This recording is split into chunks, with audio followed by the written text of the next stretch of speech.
Hello student, मैं हूं आपका फिजिक्स गुरु श्रीराम यादव। फिजिक्स की ऑनलाइन क्लासेस में आपके अपने यूट्यूब चैनल फिजिक्स गुरु एसआर यादव पर आपका हार्दिक स्वागत करता हूं। स्टूडेंट आज की क्लास में अपन एक इंपॉर्टेंट चैप्टर का इंपॉर्टेंट टॉपिक डिस्कस करने वाले हैं, जिस पर आधारित एक और इंपॉर्टेंट टॉपिक अगली क्लास में डिस्कस करेंगे। और आज की क्लास का जो इंपॉर्टेंट टॉपिक है वो है आपका व्हीटस्टोन सेतु। व्हीटस्टोन सेतु क्या होता है वो आज की क्लास में अपन डिस्कस करने वाले हैं, और इसी के सिद्धांत पर आधारित एक नया टॉपिक मीटर ब्रिज, मीटर सेतु अगली क्लास में डिस्कस करेंगे। तो यहाँ पर ये अपने पास इस लेसन का एक इंपॉर्टेंट टॉपिक है, तो यहाँ पर इस इंपॉर्टेंट टॉपिक को शुरू करते हैं। तो चलो स्टूडेंट शुरू करते हैं आज की क्लास, जिसका टॉपिक है व्हीटस्टोन सेतु। तो व्हीटस्टोन सेतु होता क्या है? सेतु एक ब्रिज है, ब्रिज का कार्य कर रहा है। तो यहाँ पर जो सेतु है वो है क्या? इस सेतु की अपन परिकल्पना करें तो यहाँ पर जो व्हीटस्टोन जो वैज्ञानिक है उन्होंने प्रतिरोधों के मध्य अंतर संबंध के लिए और उसकी सहायता से एक अज्ञात प्रतिरोध का मान ज्ञात करने के लिए उन्होंने एक सेतु की व्यवस्था की, उन्होंने एक परिपथ की व्यवस्था की। उन्होंने एक ऐसा परिपथ बनाया जिसमें 4 प्रतिरोध, एक धारा मापी और एक बैटरी का उपयोग किया, और उनके संयोजन से जो परिपथ तैयार किया गया वो परिपथ आपके सामने है, और इसी परिपथ को अपन कह रहे हैं व्हीटस्टोन सेतु।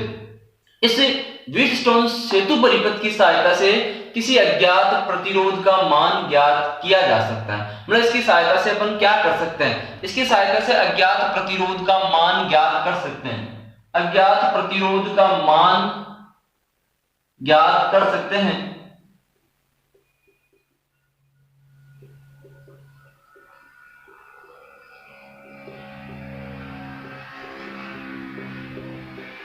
तो अज्ञात प्रतिरोध का मान ज्ञात करने के लिए यह सेतु परिपथ बनाया गया। इस सेतु परिपथ में 4 प्रतिरोध हैं, P, Q, R और S।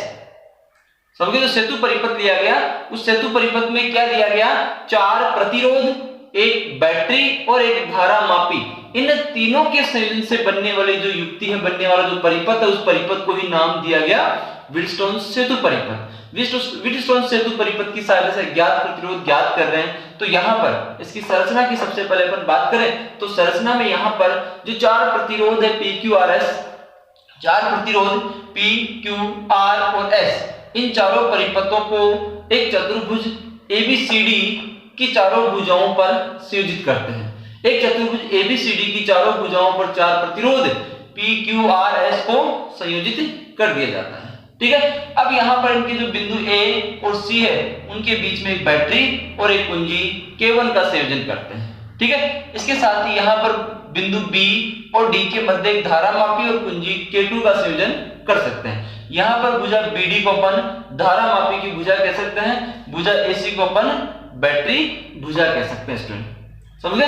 तो यहाँ पर इसकी संरचना, इस संरचना में अपन अज्ञात प्रतिरोध का मान ज्ञात कर रहे हैं। वो अज्ञात प्रतिरोध का मान कैसे ज्ञात करेंगे तो देखते हैं स्टूडेंट। यहाँ पर अज्ञात प्रतिरोध का मान कैसे ज्ञात किया जा रहा है तो यहाँ पर सबसे पहले देखा जाए तो यदि अपन कुंजी K1 में डॉट लगाते हैं, कुंजी K1 को यदि बंद कर रहे हैं तो क्या होगा?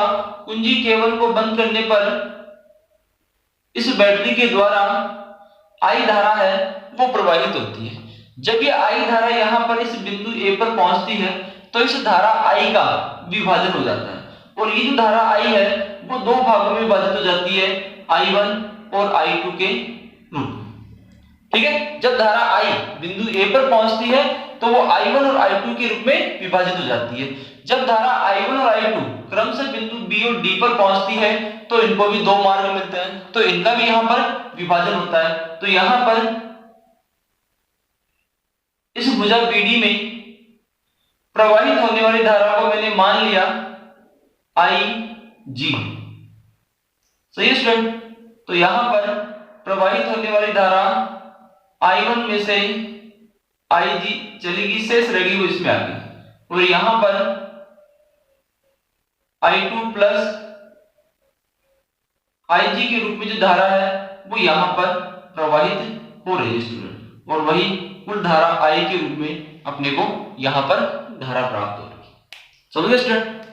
तो यहां पर जब कुंजी K2 में डॉट लगा रहे हैं तो उस अवस्था में धारा मापी में विक्षेप उत्पन्न होता है स्टूडेंट। जब कुंजी K2 में डॉट लगा रहे हैं तो उस अवस्था में धारा मापी में एक दिशा में विक्षेप उत्पन्न होता है। जब B से D की ओर धारा का प्रवाह होता है तो विक्षेप एक दिशा में, जब D से B की ओर धारा का प्रवाह होता है तो विक्षेप विपरीत दिशा में प्राप्त होता है अपने को। सही है। अब यहाँ पर इसके अंतर्गत जो प्रतिरोध P, Q और R है वो तो ज्ञात है और प्रतिरोध जो S है वो अज्ञात है। इस अज्ञात प्रतिरोध S का मान ही अपने को ज्ञात करना है। तो उसके लिए यहाँ पर सबसे पहले अपने पास इस सेतु की संतुलन स्थिति क्या होती है वो अपने को प्राप्त करनी है। सेतु की संतुलन स्थिति क्या है वो यहाँ पर अपने को दर्शानी है। तो यहाँ पर यदि अपन बिंदु B और D की बात करें तो B और D पर धारा प्रवाह के दो मार्ग अपने को मिल रहे हैं। उन दोनों मार्गों के लिए यहाँ पर तीन स्थितियां बनती है।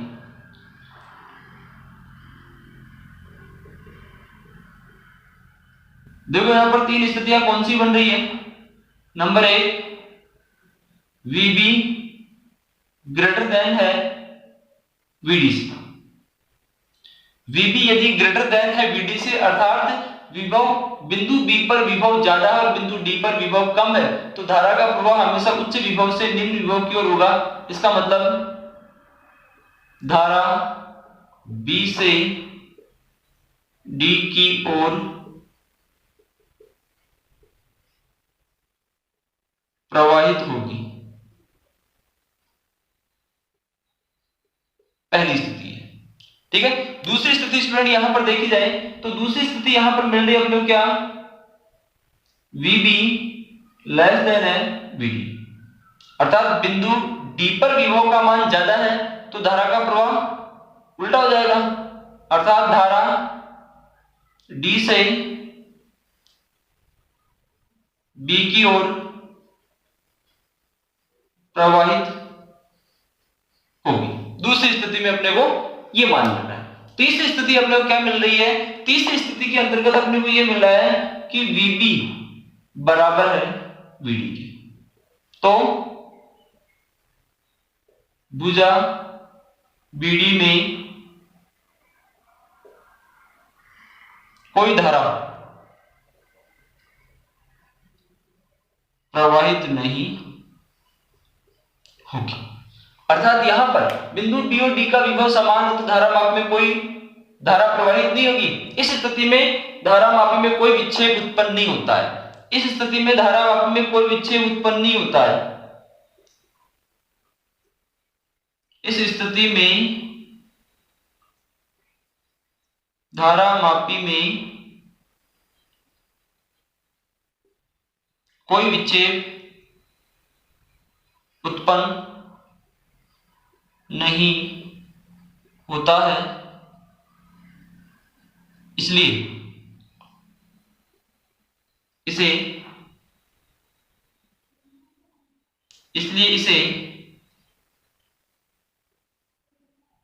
व्हीटस्टोन सेतु की संतुलन स्थिति कहते हैं। व्हीटस्टोन सेतु की संतुलित अवस्था, संतुलित स्थिति के अंतर्गत धारा मापी में कोई धारा प्रवाहित नहीं होती है। व्हीटस्टोन सेतु की संतुलन स्थिति होती है तो उस अवस्था में इसमें कोई धारा प्रवाहित नहीं होगी। धारा का प्रवाह होगा वो क्या होगा, जीरो होगा स्टूडेंट। व्हीटस्टोन सेतु की संतुलन स्थिति में धारा का जो प्रवाह है वो क्या होगा, शून्य होगा। धारा मापी में कोई विक्षेप उत्पन्न नहीं होगा, धारा मापी में कोई धारा प्रवाहित नहीं होगी अर्थात यहाँ पर धारा IG है उसका मान जीरो होगा। तो यहाँ पर व्हीटस्टोन सेतु की संतुलन स्थिति जो है, इस संतुलन स्थिति का उपयोग कर अज्ञात प्रतिरोध का मान ज्ञात किया जा सकता है यहाँ पर। तो यहाँ पर संतुलन स्थिति अपने को क्या मिल रही है वो देखो। यहाँ पर संतुलन स्थिति से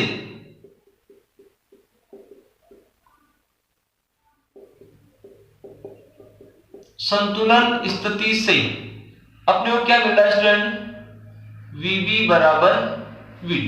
ये व्हीटस्टोन सेतु की संतुलन की स्थिति है। इस संतुलन की स्थिति के अंतर्गत अपने को VB बराबर VD प्राप्त हो रहा है। तो यहां पर मैं इस समीकरण के दोनों पक्षों को VA में से घटा दूं तो VA माइनस VB बराबर VA माइनस VD यहां पर लिखा जा सकता है स्टूडेंट। VA माइनस VB बराबर VA माइनस VD और इस संतुलन की स्थिति के अंतर्गत ये भी मिल रहा है क्या, IG का जो मान है वो क्या होगा स्टूडेंट, IG का मान जीरो होगा। धारा मापी वाली भुजा में कोई धारा प्रवाहित नहीं होगी। तो यहाँ पर VA माइनस VB इसका मतलब बिंदु A और B के बीच का विभवांतर, VA माइनस VD इसका मतलब बिंदु A और D के बीच का विभवांतर। तो यहाँ पर इन दोनों बिंदुओं के बीच का विभवांतर होंगे निम्न से V बराबर IR से ज्ञात करें। तो यहाँ पर क्या मिलेगा स्टूडेंट अपने को, I1P बराबर I2R। इसका मतलब यहां से अपने को एक समीकरण मिल रहा है स्टूडेंट, I1 बटे I2 बराबर R बटे P यहां पर लिखा जा सकता है स्टूडेंट। मतलब व्हीटस्टोन सेतु की संतुलन स्थिति से अपने को एक समीकरण प्राप्त हो रहा है। पुनः संतुलन स्थिति से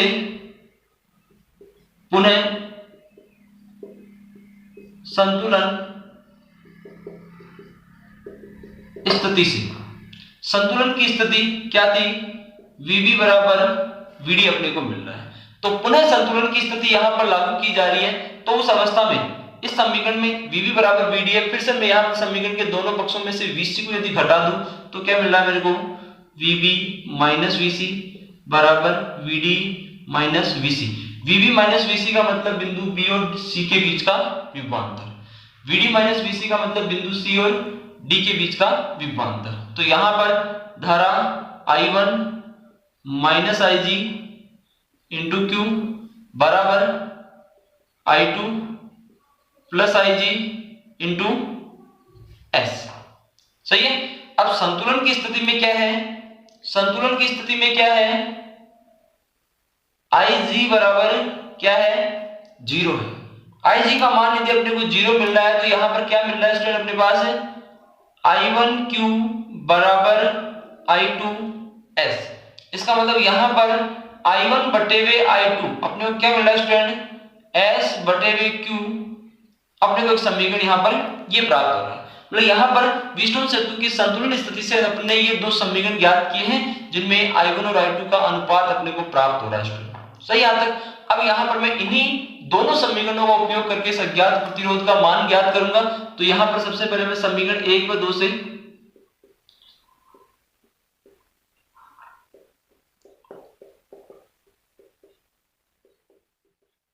तुलना करने पर इन दोनों की तुलना की जाए तो क्या मिल रहा है स्टूडेंट अपने को, यहां पर नया समीकरण अपने को प्राप्त होगा। संतुलन की स्थिति में समीकरण से अपने को क्या मिल रहा है, R बटे वे P बराबर S बटे वे Q।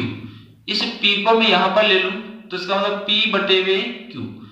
तो यहां पर क्या बच गया, R बटे वे S। मतलब व्हीटस्टोन सेतु की संतुलन स्थिति के लिए जो आवश्यक प्रतिबंध है वो आवश्यक प्रतिबंध ये है। इसे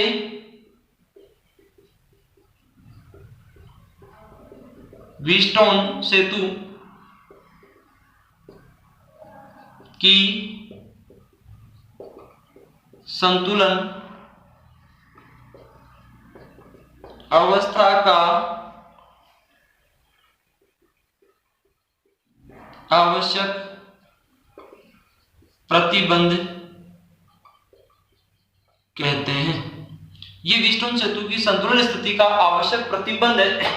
तो यहां से अज्ञात प्रतिरोध अपने को क्या मिल रहा है, अज्ञात प्रतिरोध का मान क्या मिल रहा है, अतः अज्ञात प्रतिरोध S बराबर, क्योंकि S यहां पर अपना अज्ञात प्रतिरोध PQR यहां पर ज्ञात है, S यहां पर अज्ञात प्रतिरोध था। तो S बराबर अपने क्या मिल रहा है, यहां पर S बराबर मिल रहा है P बटे Q इंटू R। तो इस समीकरण की सहायता से अपन उस अज्ञात प्रतिरोध S का मान ज्ञात कर सकते हैं। अज्ञात प्रतिरोध S क्या है, यहां पर S यहां पर अज्ञात प्रतिरोध है स्टूडेंट। तो इस अज्ञात प्रतिरोध का मान ज्ञात करने के लिए अपन व्हीटस्टोन सेतु का उपयोग कर रहे हैं। और व्हीटस्टोन सेतु की संतुलन स्थिति जब व्हीटस्टोन सेतु में धारा मापी वाली भुजा में कोई धारा प्रवाहित नहीं होती है, कोई विक्षेप उत्पन्न नहीं होता है धारा मापी में, तो उस स्थिति को अपन उसकी संतुलन की स्थिति कहते हैं स्टूडेंट। और इसी संतुलन की स्थिति का उपयोग करते हुए यहाँ पर ये इसका आवश्यक प्रतिबंध, व्हीटस्टोन सेतु के सिद्धांत का आवश्यक प्रतिबंध, इसके लिए आवश्यक शर्त अपन ज्ञात कर रहे हैं और वो है P बटा Q बराबर R बटा S। यहाँ से अज्ञात प्रतिरोध S का मान अपन ज्ञात कर रहे हैं। तो यहाँ पर इस समीकरण से ये चीज स्पष्ट हो रही है कि व्हीटस्टोन सेतु में दो संगत भुजाओं के किन्हीं भी दो संगत भुजाओं के प्रतिरोधों का अनुपात शेष दो संगत भुजाओं के प्रतिरोधों के अनुपात के बराबर मिल रहा है। दो संगत भुजाओं के प्रतिरोधों का अनुपात अर्थात P/Q शेष दो संगत भुजाओं के प्रतिरोधों के अनुपात के बराबर है अर्थात R/S। तो P/Q बराबर अपने को मिल रहा है R/S। ये व्हीटस्टोन सेतु के लिए आवश्यक प्रतिबंध है, आवश्यक शर्त है, उसके लिए संतुलन की स्थिति से अपन ने इसका मान ज्ञात किया स्टूडेंट। सही स्टूडेंट। तो यहाँ पर व्हीटस्टोन सेतु के लिए अपने आवश्यक प्रतिबंध डिफाइन किया है। आवश्यक प्रतिबंध क्या होता है, व्हीटस्टोन सेतु होता क्या है, इसका डिस्कशन अपन ने यहाँ पर किया है स्टूडेंट। क्लियर है। तो यहाँ पर इसका एक स्क्रीनशॉट लीजिए। इंपॉर्टेंट टॉपिक है बोर्ड एग्जाम, कंपटीशन एग्जाम के हिसाब से, और अगली टॉपिक में अगली वीडियो में अपन मीटर सेतु जब पढ़ेंगे तो इसी सिद्धांत का उपयोग करेंगे।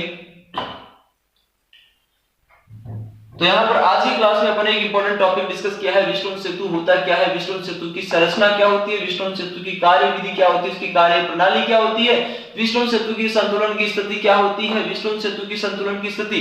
व्हीटस्टोन सेतु मैंने परिभाषित किया है। व्हीटस्टोन सेतु एक ऐसी युक्ति है जिसमें चार प्रतिरोध, एक धारामापी और एक अज्ञात एक बैटरी का संयोजन होता है। उससे परिपथ को अपन क्या कहते हैं, व्हीटस्टोन सेतु, जिसका उपयोग क्या है, इसकी सहायता से अज्ञात प्रतिरोध का मान ज्ञात किया जाता है। व्हीटस्टोन सेतु की संतुलन स्थिति क्या है, व्हीटस्टोन सेतु की वह स्थिति जहां पर धारामापी वाली भुजा में कोई धारा प्रवाहित नहीं होती है, उसे क्या कहते हैं, व्हीटस्टोन सेतु की संतुलन की स्थिति कहते हैं। और व्हीटस्टोन सेतु की संतुलन की स्थिति में व्हीटस्टोन सेतु की दो संगत भुजाओं के प्रतिरोधों का अनुपात, व्हीटस्टोन सेतु के दो संगत भुजाओं के प्रतिरोधों का अनुपात शेष दो संगत भुजाओं के प्रतिरोधों के अनुपात के बराबर होता है। इसका मतलब व्हीटस्टोन सेतु की अधिकतम सुग्राह्यता के लिए उसके चारों प्रतिरोध लगभग समान कोटि के होने चाहिए। यदि चारों प्रतिरोध लगभग समान कोटि के होते हैं तो व्हीटस्टोन सेतु की सुग्राह्यता अधिकतम होती है। अर्थात व्हीटस्टोन सेतु की सुग्राह्यता कैसे बढ़ाई जा सकती है, व्हीटस्टोन सेतु की सुग्राह्यता बढ़ाने के लिए उसके चारों प्रतिरोधों के मान लगभग समान कोटि के होने चाहिए स्टूडेंट।